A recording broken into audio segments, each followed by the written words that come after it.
Before he killed 4 students in Idaho, Bryan Kohberger gained a reputation for making female students uncomfortable. Several professors wanted him pushed out of a doctoral program. Before he was arrested and convicted for the murders of 4 college students in Idaho, Bryan Kohberger raised concerns among classmates and faculty at a university in Washington, leading to multiple formal complaints against the one-time criminal justice student, a new trove of police documents revealed. Kohberger's behavior at Washington State University, where he was a doctoral student at the time of the murders, led a student to avoid walking home by herself, left another student crying after a tense classroom discussion, and was so prevalent that students kept a tally tracking each time he made discriminatory comments. Citing multiple complaints against him, one professor suggested to her colleagues that Kohberger's funding should be cut and he should be pushed out of the criminal justice program. He is smart enough that in 4 years we will have to give him a PhD, the professor told colleagues, some of whom agreed, according to police documents. Mark my word, I work with predators. If we give him a PhD, that's the guy that in that many years, when he is a professor, we will hear he is harassing, stalking, and sexually abusing his students. The complaints and several hair-raising incidents were detailed in more than 550 pages of investigative reports compiled by the Idaho State Police as they centered on Kohberger as the suspect in the murders of 4 University of Idaho students in November 2022. Kohberger in July was sentenced to life in prison for the killings after striking a plea deal with prosecutors in which he admitted to murdering Madison Mogan, 21, Kaylee Gonsalves, 21, Zaina Kernodell, 20, and Ethan Chapin, 20. The deal, which divided the victims' families, allowed Kohberger to avoid the death penalty and what would have been a highly publicized trial.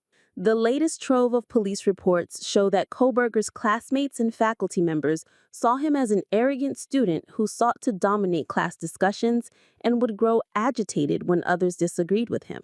Several female students reporting feeling unsafe around Kohberger, telling staff that they believed he followed them around campus. Students also said Kohberger tried to intimidate people by staring at them or blocking them in doorways.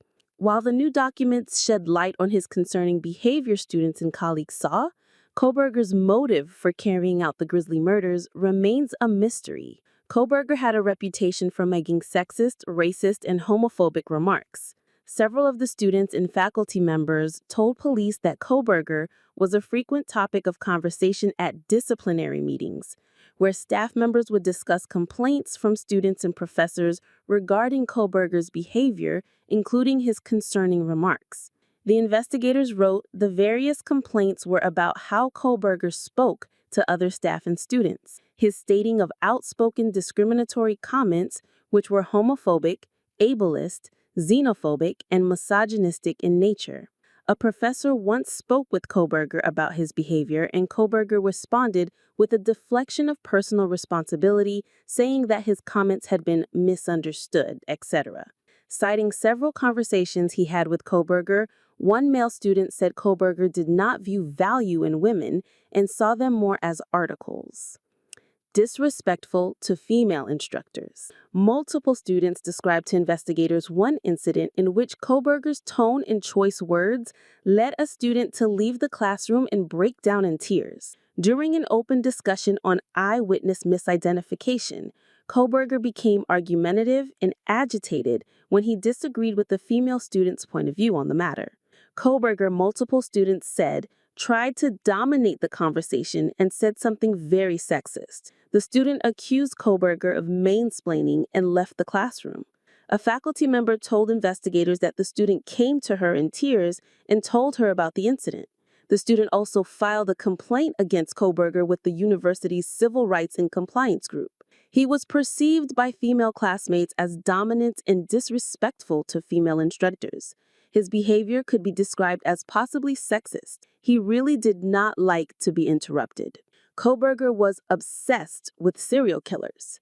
Students and faculty members also described some of Kohberger's academic interests, especially his apparent obsession with serial killers and his research on sexual burglars. A faculty member said Kohberger's final paper in the fall of 2022 was on the study of burglars. Kohberger had strong feelings that regular burglars had nothing to do with sexually motivated burglars. A student who told police that Kohberger made her feel unsafe said he would try to talk to her about the Ted Bundy murders because he knew she was interested in true crime. She added that he liked to talk about sexual burglary because that was his field of study, and that Kohberger was interested in the emotions of what it felt like when committing a crime. The student told police that after she heard about the murders in Idaho, she wondered if it could have been Kohberger.